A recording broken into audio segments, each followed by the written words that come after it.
दुनिया के सबसे खतरनाक अपराधियों में गिने जाने वाले एक गैंगस्टर को लेकर बड़ा दावा सामने आया है।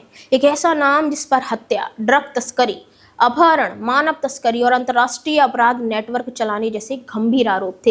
एक ऐसा गैंग जिसका खौफ दक्षिण अमेरिका से लेकर अमेरिका और यूरोप तक फैला हुआ बताया जाता है। अब अमेरिकी राष्ट्रपति डोनाल्ड ट्रंप ने दावा किया है कि अमेरिकी सेना ने वेनेजुएला में एक विशेष सैन्य अभियान के दौरान इस कुख्यात गैंग के सरगना को मार गिराया है। ट्रंप के अनुसार निशाने पर था ट्रेन डी अरागुआ गैंग का मुखिया नीनो गुरेरो, जिसके बारे में अमेरिकी एजेंसियों का दावा है कि वह अंतर्राष्ट्रीय अपराध जगत के सबसे वंचित चेहरों में से एक था।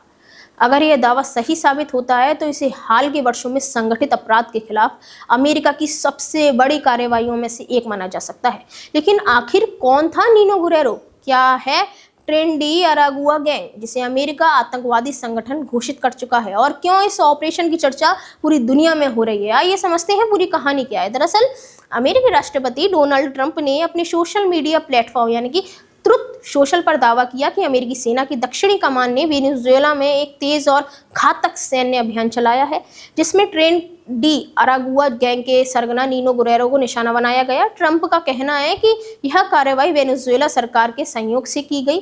ट्रंप ने ऑपरेशन से जुड़ा एक वीडियो भी साझा किया है, जिसमें एक इमारत पर हमला और उसके बाद आग लगती दिखाई दे रही है। हालांकि इस दावे की अब तक व्हाइट हाउस, पेंटागन या अमेरिकी दक्षिणी कमान की ओर से आधिकारिक पुष्टि नहीं की गई है। नीनो गुरेरो का नाम लंबे समय से अमेरिकी सुरक्षा एजेंसियों की मोस्ट वांटेड सूची में शामिल था। उस पर ड्रग तस्करी, हिंसा, जबरन वसूली, आपराधिक साजिश और संगठित अपराध चलाने के आरोप थे। अमेरिकी विदेश विभाग ने उसकी गिरफ्तारी या उसके बारे में सूचना देने वाले के लिए $50 लाख यानी करीब 48 करोड़ रुपए का इनाम भी घोषित कर रखा था। जिस गैंग का वह सरगना बताया जाता है उसका नाम है ट्रेन डी अरागुआ। इसे वेनेजुएला का सबसे शक्तिशाली और खतरनाक आपराधिक गिरोह माना जाता है। इसकी शुरुआत अरागुआ राज्य की टोकोरोन जेल से हुई थी, लेकिन समय के साथ यह एक अंतर्राष्ट्रीय अपराध नेटवर्क में बदल गया। इस गैंग पर हत्या, अपहरण, मानव तस्करी, ड्रग तस्करी और उगाही जैसे गंभीर अपराधों के आरोप हैं। अमेरिकी अधिकारियों का दावा है कि इसका नेटवर्क दक्षिण अमेरिका से लेकर अमेरिका और यूरोप तक फैला हुआ है। यही वजह है कि अमेरिका पहले ही इस संगठन को आतंकवादी संगठन घोषित कर चुका है।